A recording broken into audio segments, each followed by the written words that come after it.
We hope that the final project, encapsulating Wifflegeddon, lives up to 20 weekends at Lakefront. We know it will, but we can only hope that it does, in fact, leave you with that lasting memory of the final ever after 20 years. So tonight we're going to show you highlights from the 20th and final Shangri La Wiffleball as edited by Jeff Cain and Double Nickel Productions. So we hope you enjoy the film as much as you did 20 weekends at Lakefront.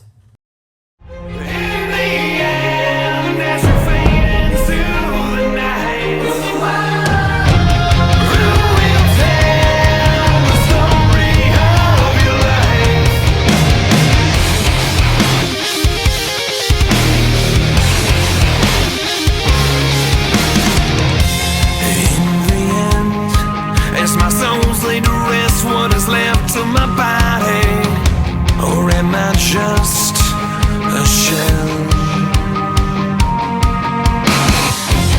I have fought, and with flesh and blood I commanded an army.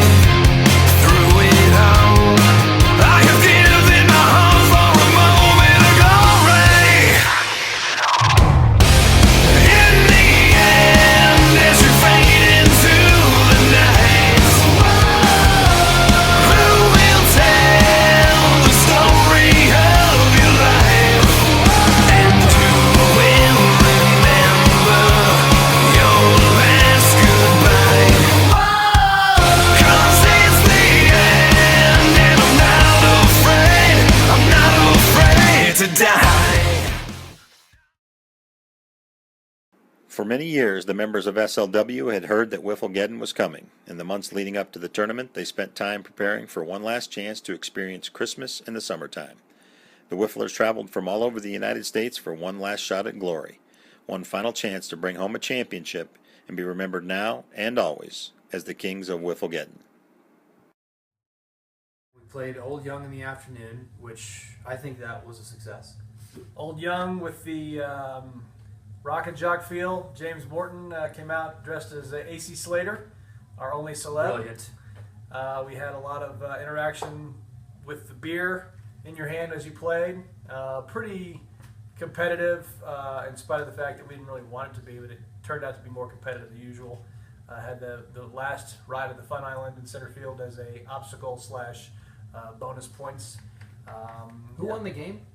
We did. We finished. The old guys finished on top after 20 years. Sad, but that part was all entertaining. I think everybody had a good time. People arrived, and then we had Home Run Derby. Right, we went right into Home Run Derby. Home Run Derby was again the winner-take-all gambling. Everybody put money in, and it was a bracketed format. Which Home Run Derby time! I didn't know. We have already selected the order you will be participating. You need to find yourself a pitcher. Somebody will throw to you. This is the order as of right now. It was a beer pitcher. Not that will throw you all weekend.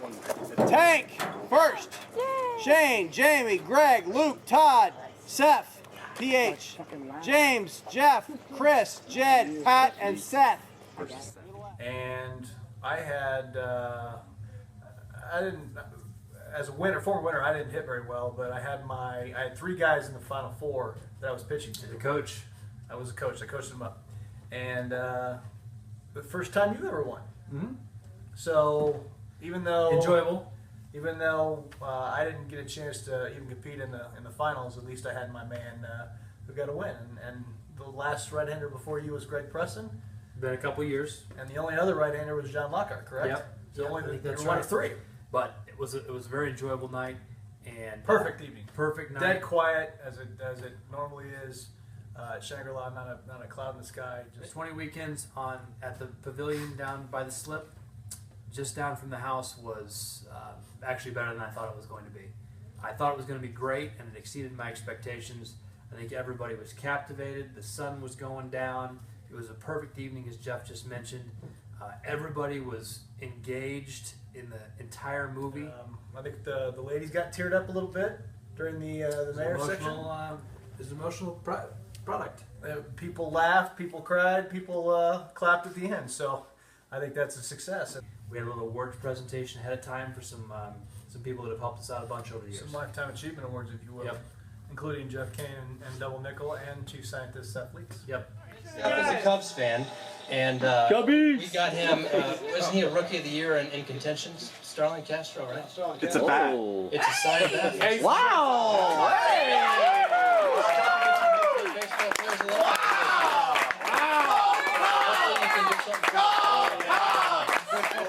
Came back with for Tanker is David Freeze's World Series game-winning home run. So there you go. So everything was great on Thursday, and I think it was as good a start as you could have asked for the final event. The opening day at Lakefront Stadium was a giant success, featuring a classic old-young game with a rock and jock twist. The contest was blessed by a celebrity appearance from A.C. Slater. The youngest Hickson claimed the Home Run Derby championship for the first time, and the coup de grace was the premiere of 20 weekends at Lakefront by the water as night fell. The members of Shangri La needed some quality rest in advance of the 20th annual Bernard J. Alblinger Shangri La Wiffleball Classic, which was set to begin early on Friday morning. Format, first time we've done this ever. Well, first time in the modern era since we had an actual tournament, because we used to do the pickup games Yeah. day after day. And But nothing like this. Nothing No. where you kept the same teams. no, and no. A lot of debate, a lot of discussion leading into it on the podcast as far as how people would respond to the two-day tournament. Everybody bought in on the extra day, and it was Wifflegeddon, and everybody came over a day way early. Gave everybody a chance to really embrace it and experience it like they wanted to on the last go round. No question. I don't think we could have done that every year.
Funny because the one team, I don't remember what the team name was, Seth's team.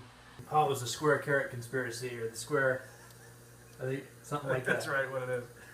They came out and were undefeated the first day. Yep. And everybody was chasing them. We got kind of off to a slow start, my team, and I think so. You guys were around 500, were you? Yeah. So it was, the war of attrition did in fact come into play because there was a lot of day one versus day two. It was awesome though being done, because if you remember, we got done playing, and then it rained a little bit, and then we were able to. I think it rained on Friday. It did, because I was on the Fun Island by myself. Yeah. And then we had the whole night. We got on at like 4:30. We had the whole night to just kind of take it easy. I thought that part was really cool. Okay. The next one is the Tenacious E performance, which was Friday. That was after the first round. And they really didn't want to play on Friday. And up until about 3 days before the event, I was having conversations with Shoemaker and Inslee both, just like, guys, we got to show the film the first night. You got to play on Friday. They were worried about it, as they always are. Brian Shoemaker back, reunited with the band, kind of a reunion show, and the best one they've ever done. Top even the first one. Hands down. They had sound equipment they had brought down with them. They sounded better than they ever had. They played some out of their wheelhouse music just to entertain the crowd. But it was, again, the most impressive show of Tenacious E. So in the behind the music, this is the pinnacle. We've gone all the way to the bottom, and we come all the way back to the top. Which, again, I think that's how you want to end, is with the pinnacle. They can squeeze it mid.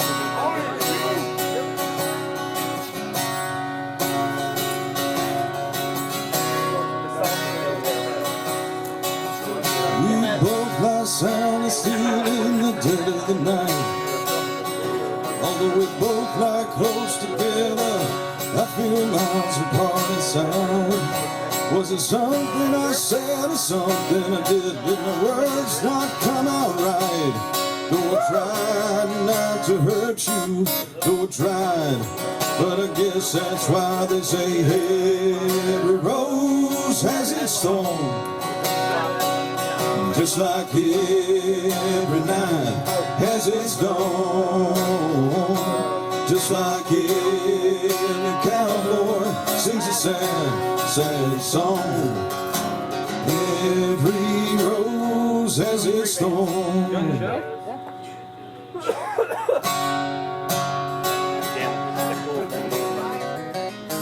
Needless to say, the beast was stunned. Whip crack with this rubber tail, and the beast was done. He asked us, "Be you angels?" And we said, "Nay, we are but men." Rock!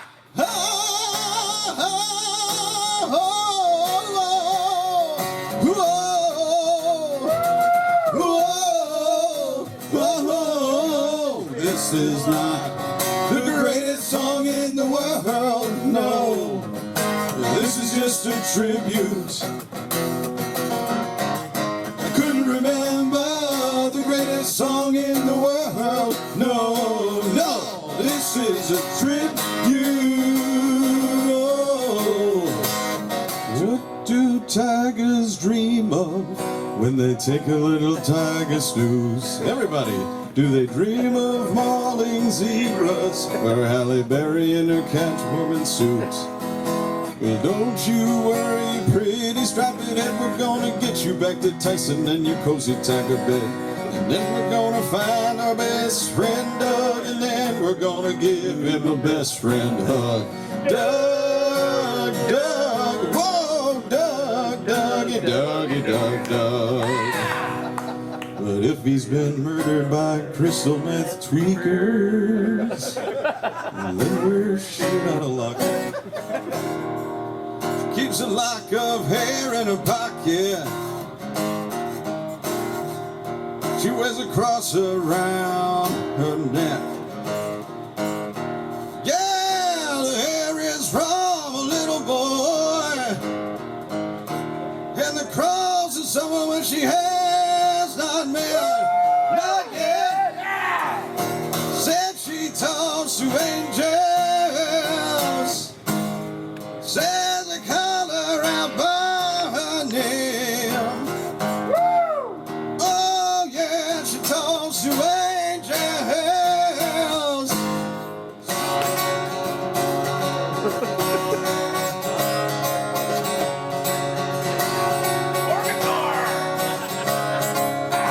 Another turning point, a fork stuck in the road. Time grabs you by the wrist, directs you where to go. So make the best of these times and don't ask why.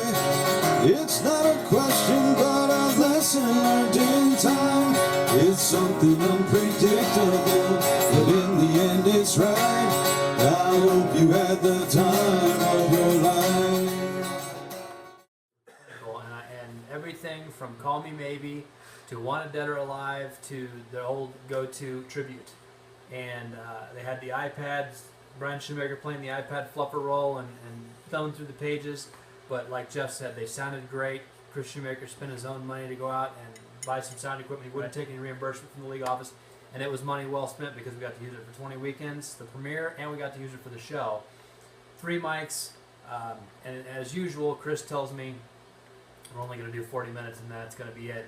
And then after about a second Red Bull and vodka, they ended up playing about an hour and 15 or 20. Yeah, it was about a 15-minute or 20-minute encore, I think, at least. Yeah. And there's pictures. We haven't talked about it, as your lovely wife made a trip back, and she showed up on late Thursday night. Yep.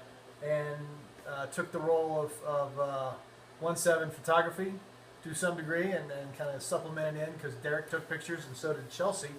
And I think Chelsea's the one that had some pictures of the band that was the black and white shots that were looked like, things you'd see in the Rock and Roll Hall of Fame. I mean, it was black and white with the trees in the background, and the stage looked professionally done. So it was very cool.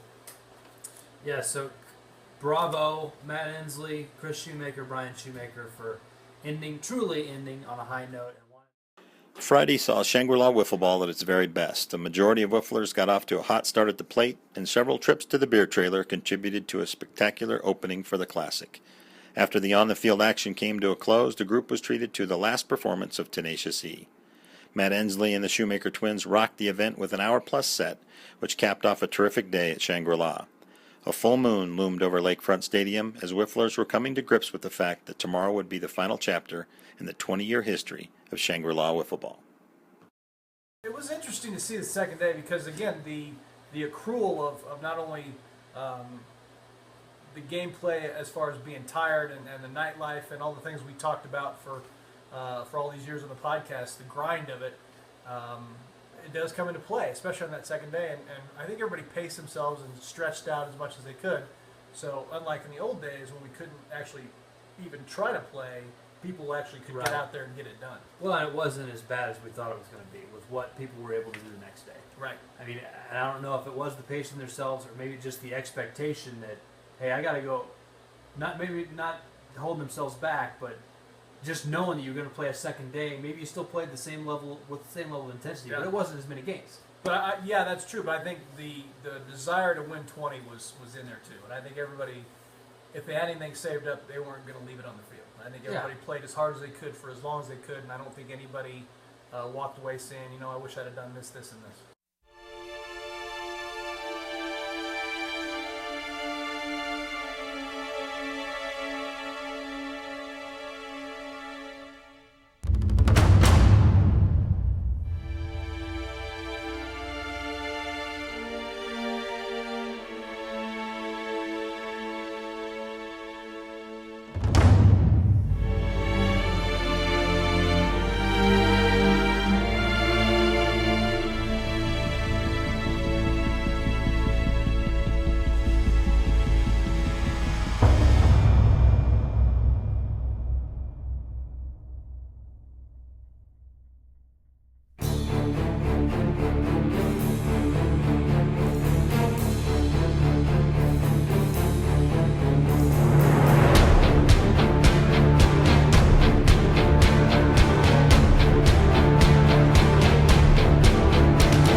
Dirty slop balls.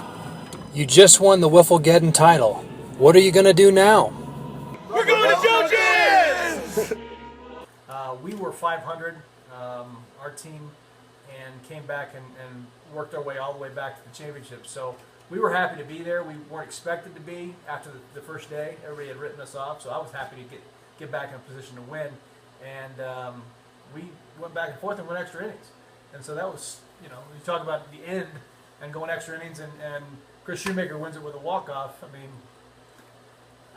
I would have liked to have been one of us, but as far as the drama, and there was some great catches in that game, and some big hits, and some nice. I mean, Shane Gentry threw a no-hitter. Yeah, first ever on record. And you couldn't have asked for too many things that had never happened, or had been a long time since they happened throughout the course of the weekend. And I will give credit again after I attacked Jed unmercifully when it came to this format with be able to play yourself back and let everybody into the postseason tournament. That was a huge success. It was awesome. It was really cool, and we seated everybody out and did that, and I think that went well. And like Jeff mentioned, as far as the amount of drama, you couldn't have asked for a bigger stage for Chris Shoemaker to kind of come bust out of his slump that he was on and off all weekend. And his bad knee, and he fell down in the first at bat like he has in the past, and going to first base, and it was... That was last year. I think that was 19. No, I think he did something similar to this year. Yeah. But for that to be the last hit at Lakefront, that's pretty cool. And I think it's all on video. And that was the game clincher, and a team that did not win a game the first day again to come back and win it all. Yeah, and that we didn't talk about that. We talked about Square Carrot Conspiracy won all the games the first day. The team that won didn't win it. Yeah, right. And that was they were Greg, dead to rights. And that was Greg Preston's first championship. Yep. 2-day tournament was officially in the books. The members of SLW were proud of their efforts over the course of the weekend.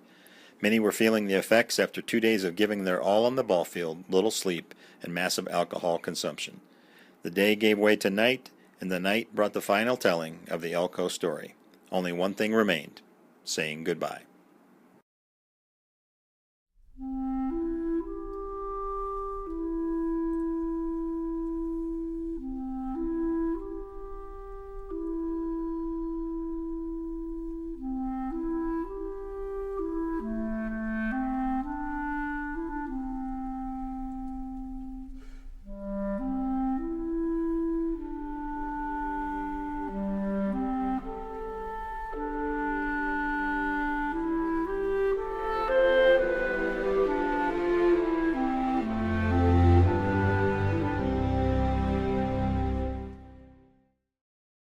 Everybody went to bed on Saturday night, and I was the last one up. I think it was like 3:30, and I kind of wandered around by myself with a beer and took pictures, and it was strange, but it was very surreal. And so I got the last look of the nighttime quiet at Shangri La, and it was sad. It was more sad now. It's more sad now than it was leaving, because you still, in the back of your head, you always think, maybe we'll be back. But now you know. Well, I think, though, as far as the final weekend ago, I started saying this in the opening segment. It's as good as you could have asked for. People knew it was the last one. They treated it as the last one. So maybe if you wouldn't have stayed up as late the year before, this year you did. Maybe if you wouldn't have gotten there as early the year before, this year you did. You came for the whole 2 days, and hopefully everybody did what I did, and apparently what you did is really soak it in, drink it in, the entire time you're there. And there's nothing more that we could ask for than to go out kind of on our own terms, and I think we did that. Yeah, I know I was the biggest proponent, not a proponent, I was the biggest fighter of ending and ever if you didn't have to. But if you have to go, we went out the right way, and it wasn't, bleeding to death, and nobody wanted to go back, and it was a set date. I mean, it was historic because it was 20 years. Everybody bought in, everybody appreciated it, and I think that's how you write the last chapter. That's a wrap on this one, and then who knows? Maybe in the future we're gonna breathe some life into this thing and do it in a different state. But at least this chapter is closed, and I think it was a good one. So I said this in the opener to Wifflegeddon, or 20 weekends at Lakefront rather. Couldn't have done it without this bunch, and couldn't have asked for a better group of people, and that was reinforced with the group we had for Wifflegeddon. So pretty cool. The Thanks last, for being there. The last thing I'll say is, like we talked about in Wifflegeddon all throughout, the people that we won't see guaranteed, and in the place that we won't see them. Those two things are the hardest ones to swallow, and those are the ones that you're gonna, the longer you get away from it, miss the most. So, But you'll always appreciate it, you always will. and you always have Wifflegeddon going out right. That's So, right.